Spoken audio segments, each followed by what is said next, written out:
নমস্কার, আমি হরষিত মজুমদার, সহ কৃষি অধিকর্তা, মন্তেশ্বর ব্লক। আজকে আমরা এসেছি মন্তেশ্বর ব্লকের 13টা গ্রাম পঞ্চায়েত আছে। এখানে 50টা গোবিন্দভোগ ধানের পর প্রদর্শনী হয়েছে আত্মা প্রজেক্টের মাধ্যমে। তা আজকে আমরা জামনা পঞ্চায়েতের ছেলে এসেছি।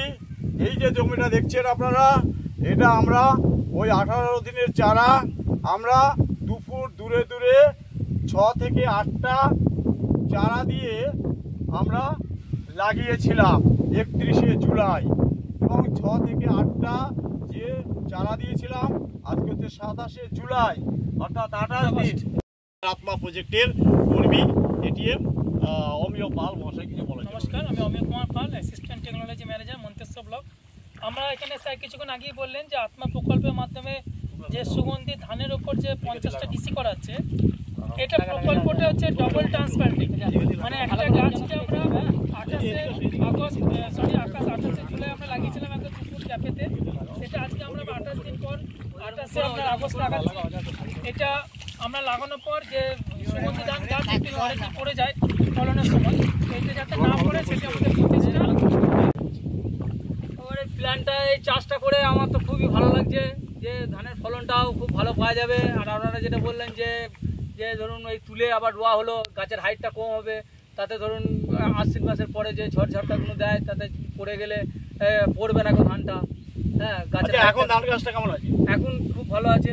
এমনি ধরুন ওই যে আপনি যে পাশের জমিতে আপনার মতো লাগিয়েছেন, তার থেকে ধানের কুচিটা তো একটু বড় হয়েছে। হ্যাঁ, এবং ধানটা ভালো লাগছে দেখতে, সাইডে লাগিয়ে ভালো লাগছে। হ্যাঁ, স্যারের ছাতা এই তো না না, আমার ছাতা আছে তো। এইটা ধরেছিল তুমি, এই ছাতাটা এই যে হ্যাঁ, তুমি যেটা ধরে আমার টাকা রেখে দিলাম, আমার টাকা রেখে দিলাম, আমার টাকা ছবি তুলতে আবার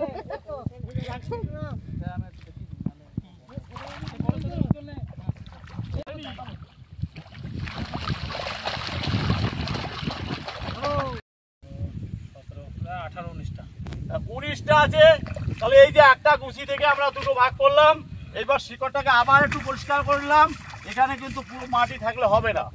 তাহলে কি হবে, এই যে একটা লাগালাম আর এই মাঝখানে 2 ফুটের মাঝখানে একটা লাগালাম, তাহলে কি হলো, এই 2 ফুটটা আমার 1 ফুট হয়ে গেল, আর চারাটা লাগিয়েছিলাম 7 ইঞ্চি সেটাই থেকে গেল।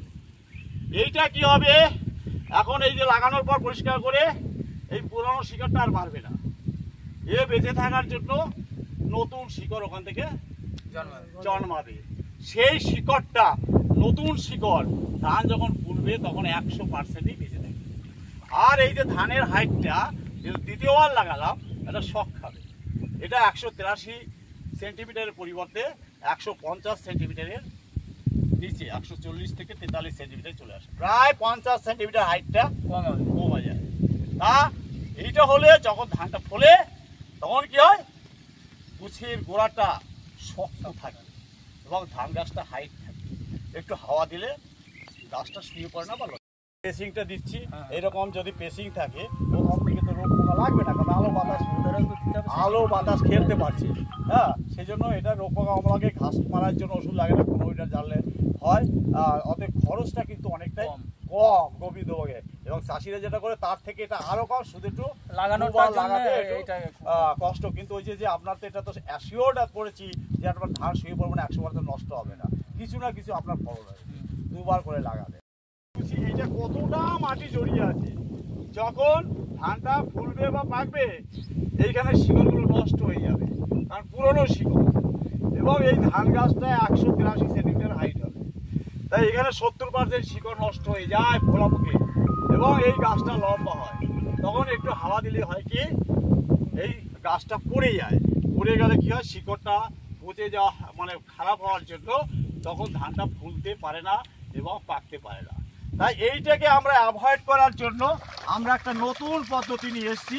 এই যে শিকড়টায় যে মাটি আছে, এটাকে দ্বিতীয়বার যখন লাগানো হয় তখন এটা ভালো করে শিকড়টাকে পরিষ্কার করতে হবে।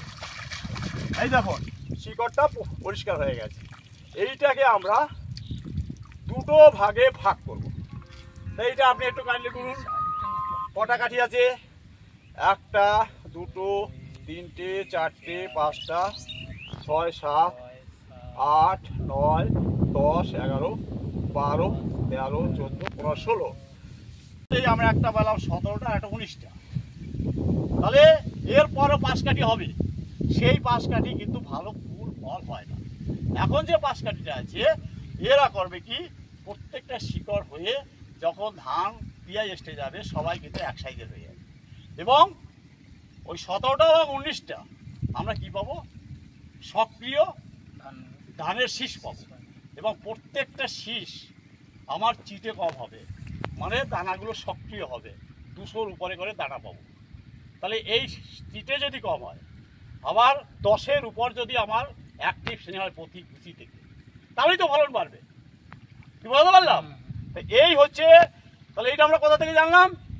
এটা আমি পূর্বস্থলী 1 নম্বর ব্লকে যে মডেল ফার্ম আছে 2019 থেকে ওখানে আছি, বিভিন্ন রকম ধান চাষ হয়, তার মধ্যে আমি একটু নিজস্ব এই গোবিন্দভোগ ধানের উপর কাজ করেছিলাম। ছোট ছোট প্লট করে 17 দিনের ধানের চারা গোবিন্দভোগ 1 কাঠি করে এসআরআই পদ্ধতি করেছিলাম। এসআরআই পদ্ধতি 10 থেকে 12 দিন, আমরা ওটা 17 দিনে করেছিলাম। সুদা পদ্ধতি 1 মাসের চারা লাগাতে হয়, 1 মাসের উপরে, আমরা ওটা 17 দিনের চারা 2টো করে কাঠি লাগিয়েছিলাম। আর একটা হচ্ছে এরকম 2 ফুট দূরে দূরে গ্যাপ দিয়ে আমরা ধানটা লাগিয়েছিলাম। ধানটা আমরা এরকম দড়ি ধরে কাঠি, সেটা 1 ফুট দূরে দূরে সারি করেছিলাম।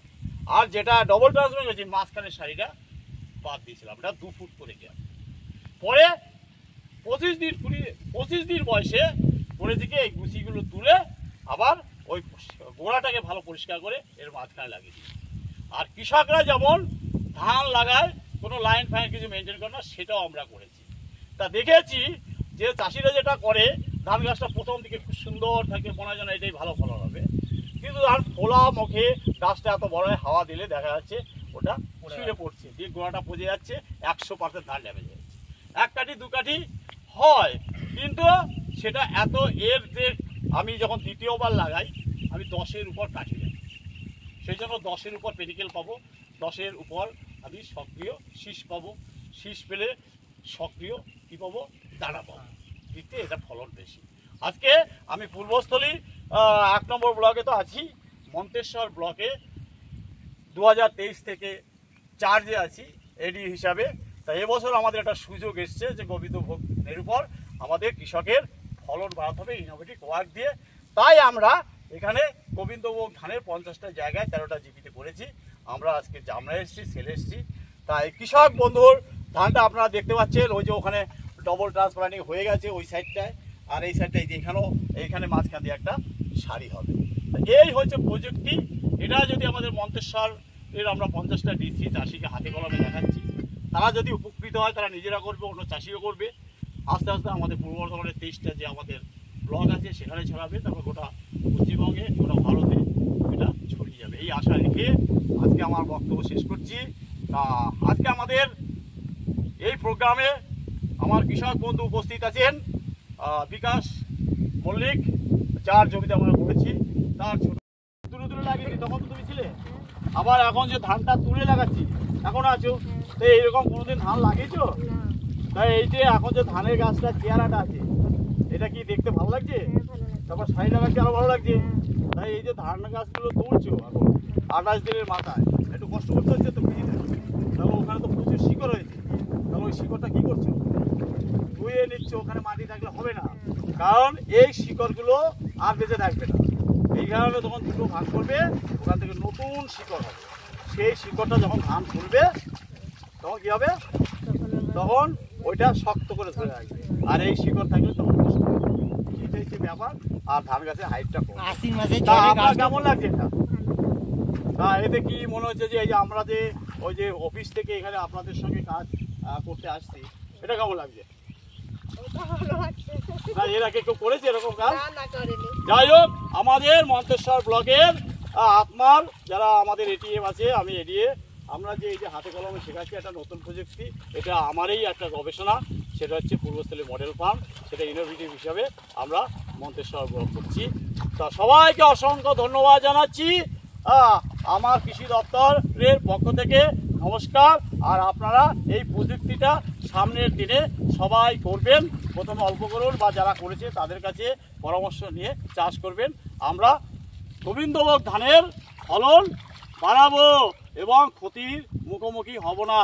এবং গোবিন্দভোগ ধানের এখন কিন্তু প্রচুর বাজার, 60 কেজি ধানের দাম এখন 8,500 টাকা।